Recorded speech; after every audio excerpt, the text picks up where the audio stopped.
The Very Serious Crafts podcast is now on Patreon. Head on over to patreon.com/seriouscrafts to support our podcast. You'll get early access to episodes, find out about our unfiltered Patreon-only off-week episodes, and more. You're listening to the Very Serious Crafts podcast. We're very serious crafters. And we craft very serious crafts. Very serious. Hello, and welcome to Season 2, Episode 22 of the Very Serious Crafts podcast. I'm Mollie from Wild Olive. I'm Haley from Red Handled Scissors. And I'm Heidi from Hands Occupied. Today we'll be talking about knitting for oneself, hoopless stitching, and a long-awaited ride on the train of shame. Choo-choo! All aboard! Choo-choo! All right! I can hear it coming in the distance. The tracks are rumbling. Chugga, chugga, chugga, or whatever. Is that even a thing that happens anymore? I mean, I guess. Yeah, I think so. I don't know. I could ask my brother, who recently actually went to see the biggest steam train in the United States come through on the local line. That was pretty cool. Oh, that's cool. I don't know if the tracks rumbled or not. I once went into a manhole on Atlantic Avenue, and where a steam train is buried. And it was an old Prohibition like storehouse, so it had a lot of weird things down there. I don't think we were supposed to be in there. But Probably not. I don't know. That's awesome. It was cool, though. Trains, they're great. That's really awesome. Yay. Well, I could have possibly saved this for the Train of Shame later on, because it almost falls into that kind of category for me. But I since the last time we recorded, I made the last minute decision to do a stitching club, which is usually how I decide to do my stitching clubs. And so I have you ever planned it all out. I started working on all the things, and I officially released it for signups. And by the time this airs, it'll be like almost halfway over. So, yay! Hooray! Yeah, I don't know what I was thinking, but it's going to be fun. So I'm making Christmas ornaments out of felt, and why not? Yay! Also, what's better than felt and Christmas? That's true. Felt Christmas ornaments. Ornaments? Did you say ornaments? I did. I meant to say ornaments. I don't know if I did. I don't know. That word just stopped making sense to me for a second. Anyway, okay. That's fine. Dear listeners, the serious crafters may be in a very weird headspace this morning. FYI, yes. You've been warned. Sorry, Yes. I have writing a book brain. Yeah.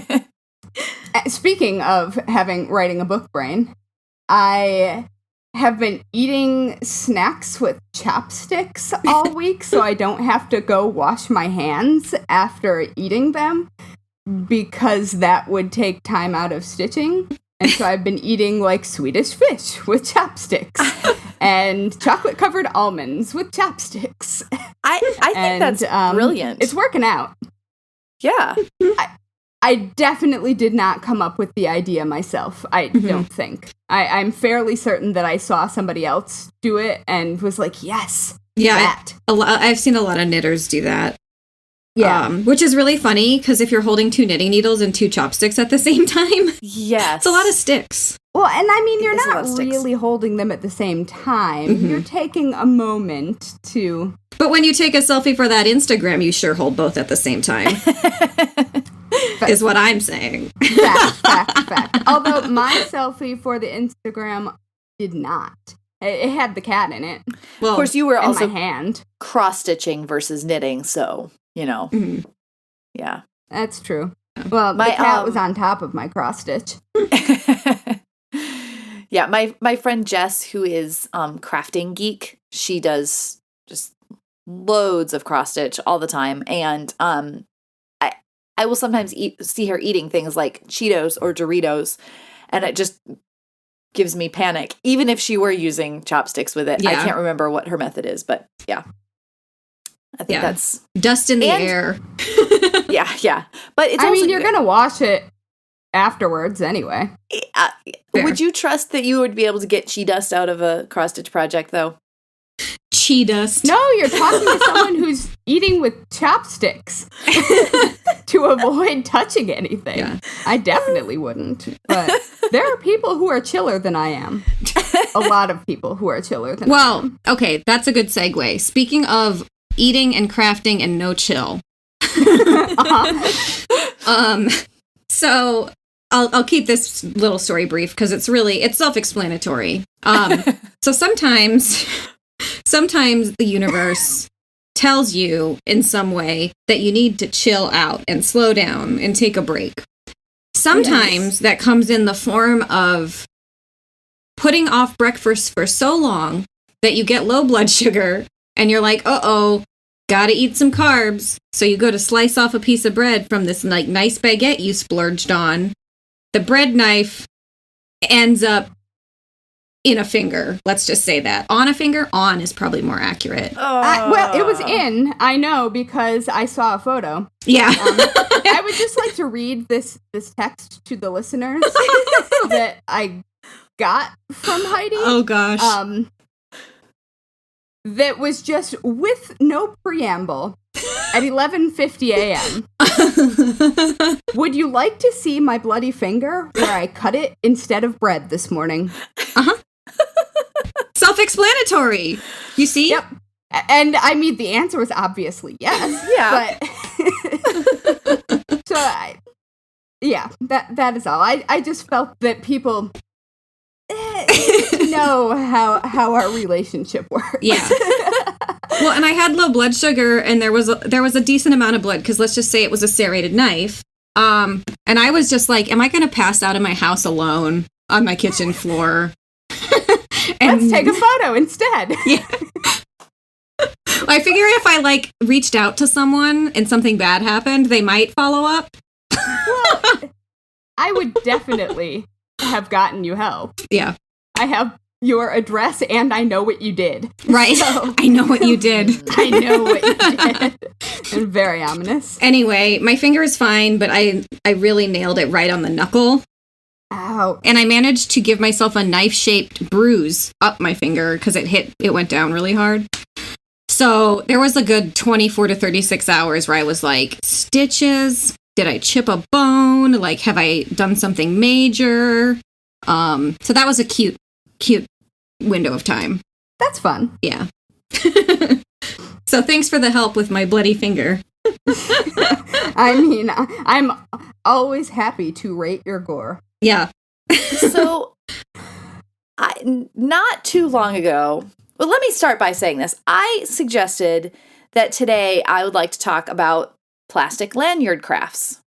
And I had, some things in mind. And Heidi asked me, does anyone else call this boondoggle crafting? And what was perfect about that question is that is actually how this came up on my radar as something I wanted to talk about. Huh. A few weeks ago, I heard they were talking about, they were trying to make a point about things that are made well and things that are maybe not made as well, or like having a high skill level versus a low skill level. I think that was the point they were trying to make. But in the process, they were like talking about crafts in a way that really bothers me. Like, it's not like this is like a craft that you make, like boondoggle crafting, like boondoggle. And I was less familiar with that term, but they explained that it was plastic lanyard crafting. And rarely do I get so fired up that I complain about that's someone's a Midwesternism talking like what they had to say, but like I stood in line to tell this person that they were wrong. But anyway, I love that, and I was kind, but I was like, don't talk about crafts that way. Don't talk about preschool crafts that way because preschoolers and what they make has value. Find a different way to make your point because that was totally wrong. I love it. Love you. Don't talk about crafts like that. Ooh, we found something that makes Mollie Yeah. Yeah. I like it. And so after that, I went home and I started doing a little bit of searching for plastic lanyard crafts. And lo and behold, I found a Chicago-based artist named Jose Santiago Perez, and he makes art pieces using plastic lanyard lacing. And cool. This is fine art. This is displayed in galleries. It is the exact opposite of the example this person was trying to make. Having just clicked on this for the first time, it's really gorgeous. It kind of looks like phone cords, but art. Oh. Yeah, he wraps plastic and the lacing stuff itself to make coils and baskets. He also does things where he's like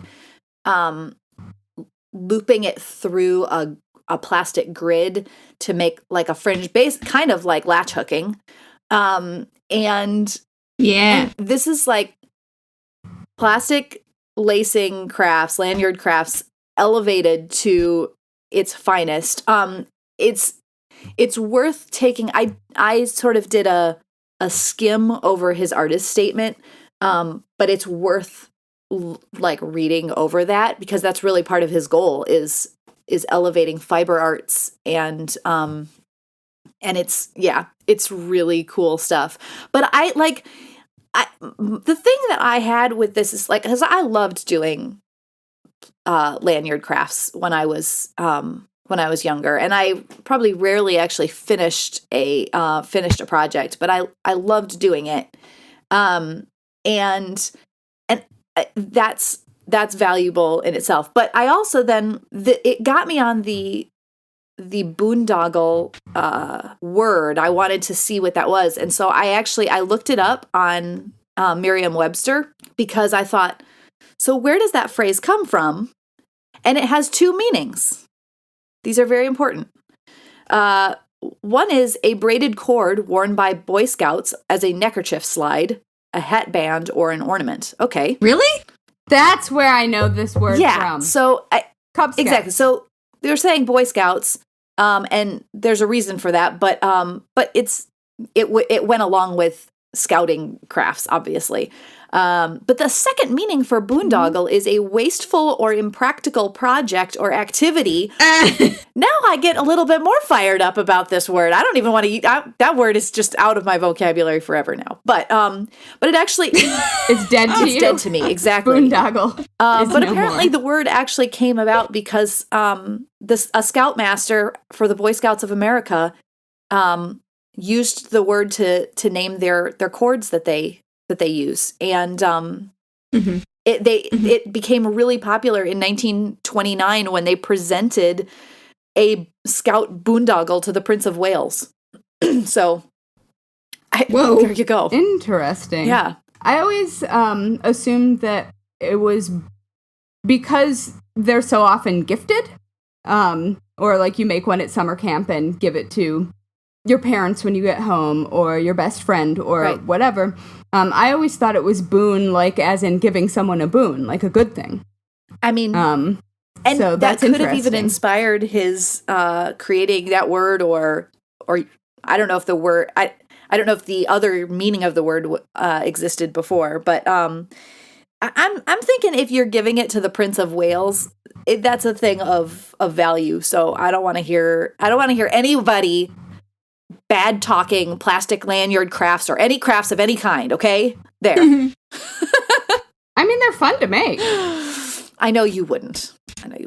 Well, I had my familiarity with the word boondoggle came from a Klutz Press book that I got as a kid, because that was basically all I ever asked for was Christmas, was whatever Klutz Press book I didn't have. Yeah. I ended up getting like doubles by the end of elementary school of every single one. And then I'd be like, yes, I can go to Target and exchange it for one I don't have. But I digress. I love Klutz books. They were so good. Yeah. But I had their boondoggle one, and I just looked it up. And the image immediately took me right back to like 1994. And they call it Boondoggle crafts. Yep. And I remember, there we go. I remember finding them incredibly difficult. Yeah. As a kid. Well, part of it is the plastic itself is slippery, right? So you get a little bit of that going. Yeah. I also remember I could never get them started. Once it was started, then I was okay. But I always needed help getting it started, which is still kind of like me when I have to do blanket stitch. I always need help getting it started. Oh, yeah. I always have to look it up every time. Yeah. And I've done it a million times. Yeah. Mm-hmm. And I mean, this is going to date me, but when I was starting the plastic lanyard projects, you couldn't just Google how to do it.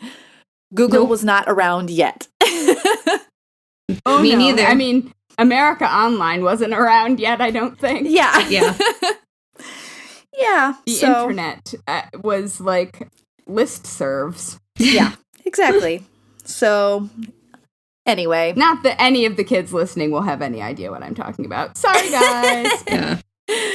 We're old. No, I think a lot of us still remember those days. We do. Yeah. Anyway. Yeah. I remember those days, and I can't remember the 80s.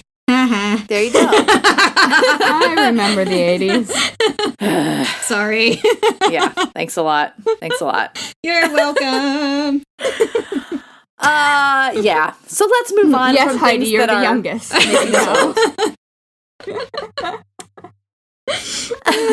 Mollie and I will just sit here with our 80s memories. Yeah. Thank you. And be like 5 years older than me at the most.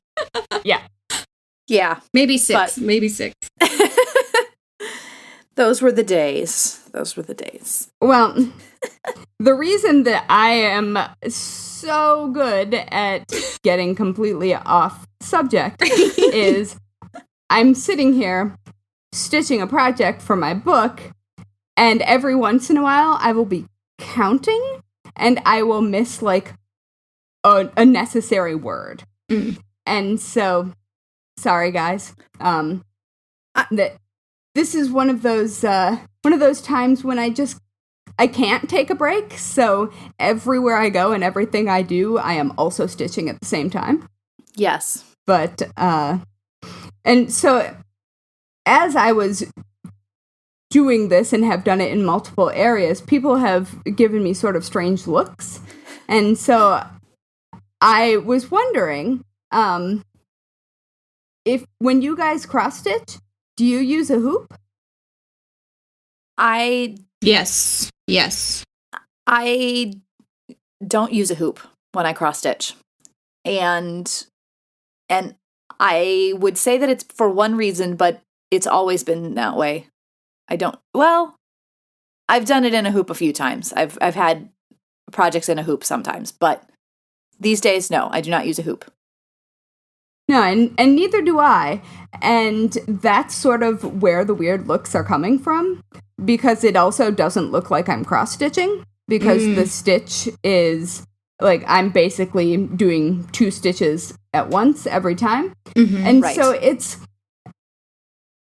I didn't think it was uncommon, because it's much, much faster than, like, traditional do one side and then the other cross-stitch. And so I sort of assumed that most people knew about it and were just making a conscious decision not to if they were stitching in hoops and like a personal preference. But apparently it's a thing that people don't necessarily know about. So there are different methods of cross-stitching, which seems strange for such a simple stitch, but basically, there are 2 schools of types of cross-stitching movement, I guess. So one is putting fabric in an embroidery hoop and stitching like that. So stitching 1 stitch at a time and doing the stabbing method, which is once down and once up through the back. And so that's what probably most people think of when they think of cross-stitch, especially if you don't do it all the time. And there's a second method, which is the method that I tend to use because it's so much faster, which doesn't involve an embroidery hoop. So I basically just roll the fabric up in the hand that I would be holding the hoop with, to get a good grip on it, and then I just how do you explain the sewing method? I think so. Like the sewing method, and the only reason I think that it might be called this is because if you were like hand sewing something, people would use this, but it's like I'm just calling it that. I don't know if that's what other people call it. I mean in hand embroidery, that's usually what is how it's the difference between them. But basically the needle always stays on the front of the fabric in your hand, and so you dip it through the fabric, like you poke it into the fabric and then poke it back out to the front. 2 holes at once. Yeah. Okay.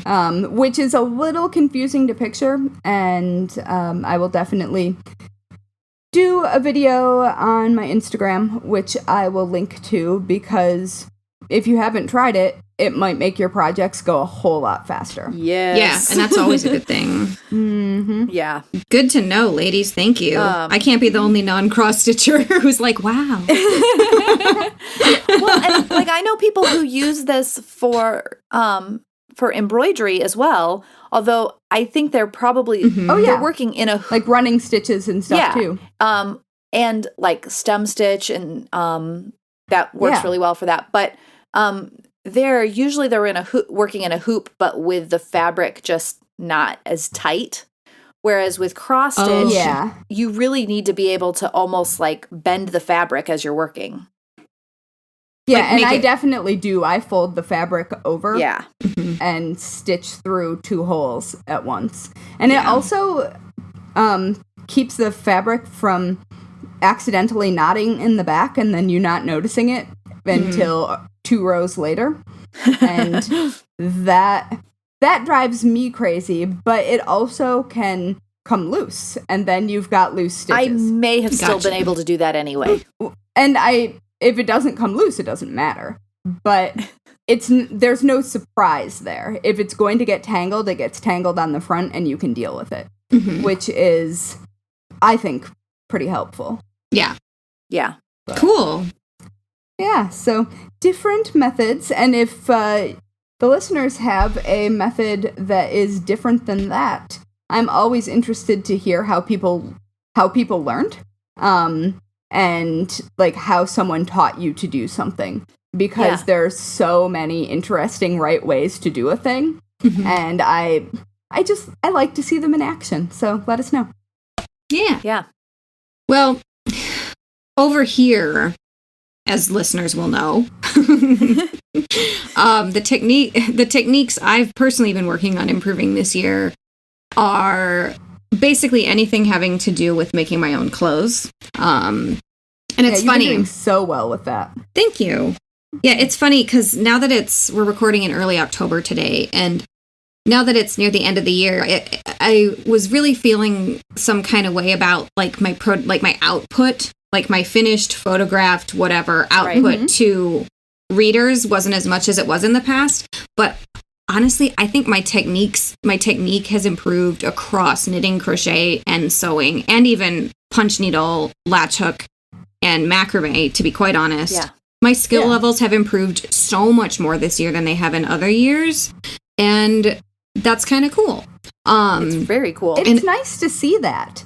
Well, and it's so hard. So often we don't. Right. Notice. Especially when you become a professional maker, it's really hard to even justify taking the time to better yourself because you feel like you have to work all the time. Well, and I mean, sometimes a lot of getting better is just doing it a lot. So there's always improvement there, but it's so incremental that you don't necessarily know that you've gotten better. Yeah. Like, yes. I had this cardigan sweater that I know we've talked about before. Sure. That it was years between casting on and finally binding off. And the difference in my skill level was visible. Yeah. Which that might bother some people, but I was really proud of it. Like, Yeah. Look how far I've come in this totally usable, wearable garment. Yeah. Like, that's great. Exactly. And I mean, I think if you weren't a knitter, you probably wouldn't necessarily notice. Right. Because I wasn't like dropping stitches everywhere and stuff like that. But like my tension got more even. It got visibly a lot better. And it was so neat to see it. Yeah. Yeah. And like, I think the thing that made me realize this the most with my knitting is the sweater I'm actually currently working on as we record, which is the So Faded sweater by Andrea Mowry. Many people will know her as Drea Renee Knits on Instagram because I think she's got like 125,000+ followers. But yeah, it's a pretty simple raglan pullover. Like it's the kind of sweater that it's like if you've never done a top-down raglan, this is basically a vanilla version of that, which is great because that's an important skill to learn. I love vanilla sweaters. And the cool thing about the way Andrea Mowry designs is her fades, which is what made her famous. So she kind of really made the process of fading between one color to another color of yarn, where you basically alternate skeins every other row. Yeah, it's so cool. And not in an effort to avoid like color pooling and dye lot issues. This is specifically going from one color to another. Yeah. And so the fade, depending on how much contrast there is between your yarns, can be very obvious or almost invisible, like an ombre shift. So it's cool. And I like this because, yeah, it's a vanilla pattern that if I knew my gauge, I probably could have improvised this just knowing my stitches per inch. But this was fun because it's always nice to work with another designer who you really respects patterns just to see how they approach wording different things. Yeah, I love doing that. Yeah. And I also was really enjoying reading her actual like full page description of like how, why, where, when to fade. And it's really cool because this way I'm able to mix 4 different yarns. Only 2 of them are the same yarn in a different color. And then my other 2 colors in this sweater are, one is even a sport weight yarn instead of a fingering weight, which the rest of my sweater is. And then the other one has yak and wool. And then my 3rd and 4th colors are just a superwash merino. And it's cool because I'm on the fly compensating for gauge differences and things like that. And yeah, I'm just making a case for why it's cool to mix things up and like really take the time to make something simple as well as you possibly can, because you can learn a lot doing it. Yeah. Oh, yeah, you can learn so much. And like all the corners that you might have cut when you were starting out because something was hard or intimidating, like going back and revisiting the basics is super important. Like before I teach classes, I go back and make sure I remember how to do this in the way that you're supposed to do it, or in the way that makes sense for explaining why you have selected a specific technique. Yeah.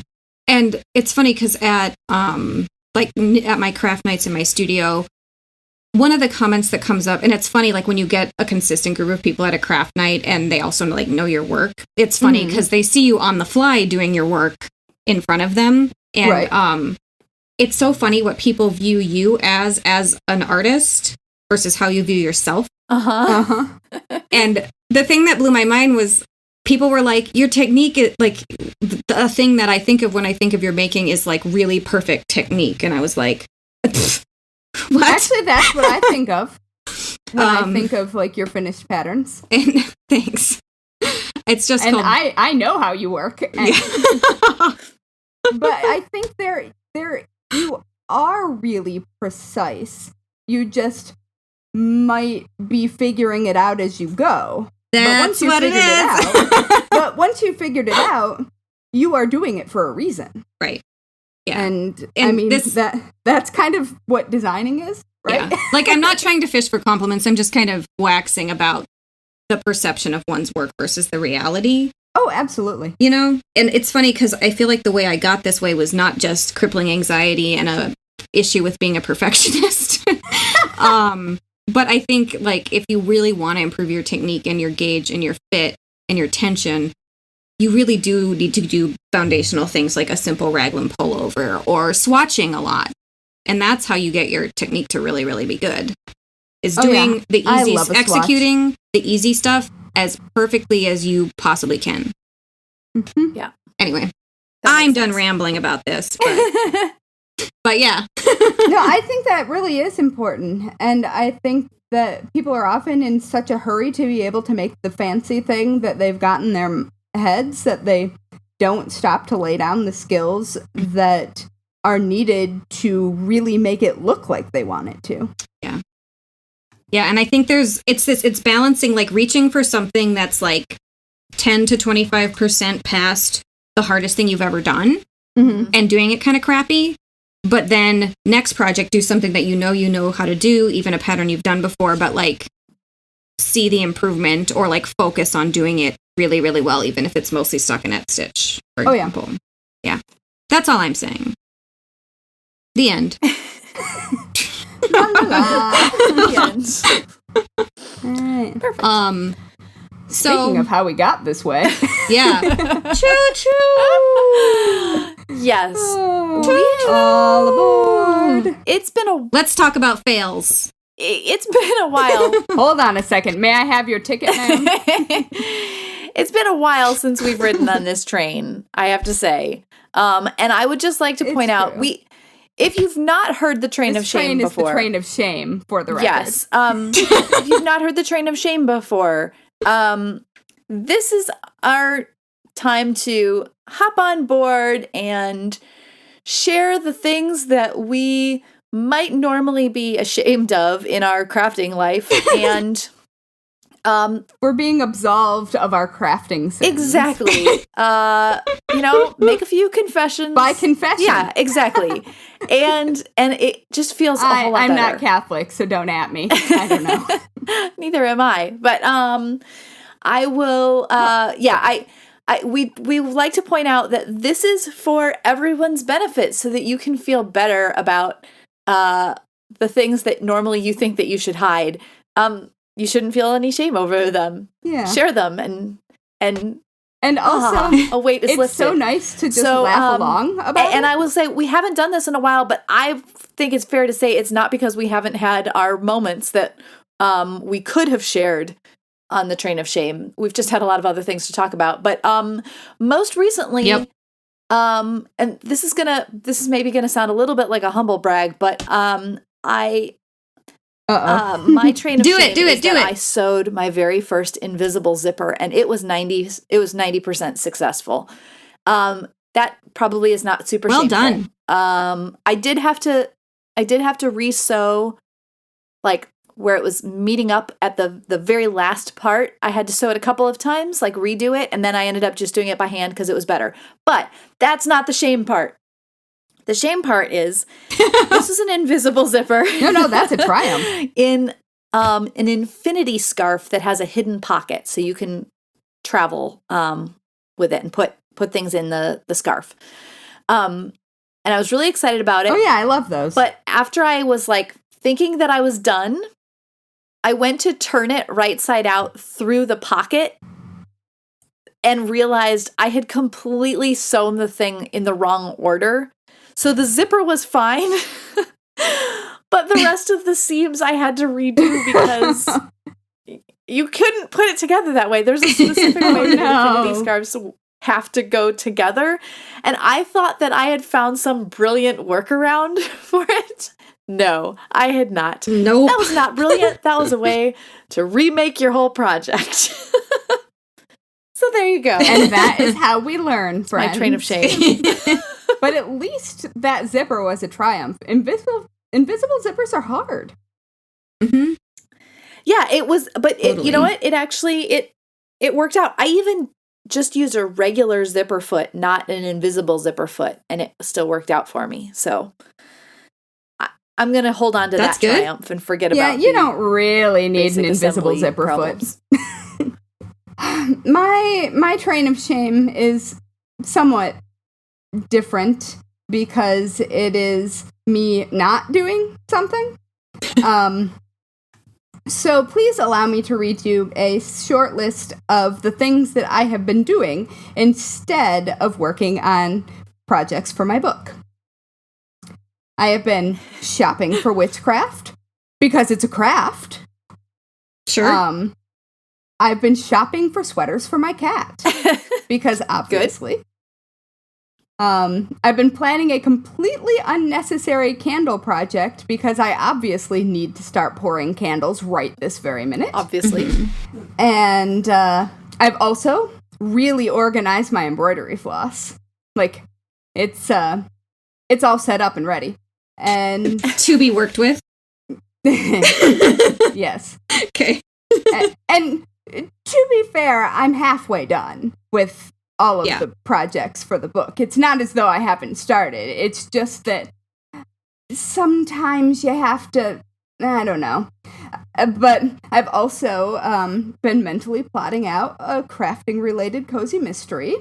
So, you know, writing a book while writing a book. Multitasking. And oh, yes, exactly. And to finish it all off, I have been eating about a full bag of vegan marshmallows almost every day. So that's what I've been doing. I think that these are like pretty normal coping mechanisms for doing something that is the scale of a book project. Yeah. Right? Yeah, and it's not as though I'm doing those things all the time. It's just that I find myself, when the pressure gets high, getting distracted by some of those things. Yeah. Mm-hmm. Except the marshmallows. I'm doing that all the time. Yeah, of course. It's marshmallows. I love marshmallows. Yeah. I don't know. Well, my train of shame is also related to deflecting things. Well, as I said in my, chatter at the top of the episode. Don't tell my publisher, guys. Yeah. This won't come out for a month. You'll have the book turned in by then. They'll never know. That's actually totally true. Right? Well, like I said, I almost cut my finger off. Just kidding. It wasn't that dramatic. But I couldn't really bend my finger for those first couple days. So I immediately was like, well, guess I can't do any work. Darn. No. And put my computer away, put my crafts away, because it was my tensioning finger that I cut. Mm-hmm. It was my left pointer finger, and I knit Continental. So I was like, I better just do something else. And since we're still moving, the something else opportunities are quite vast right now. Right.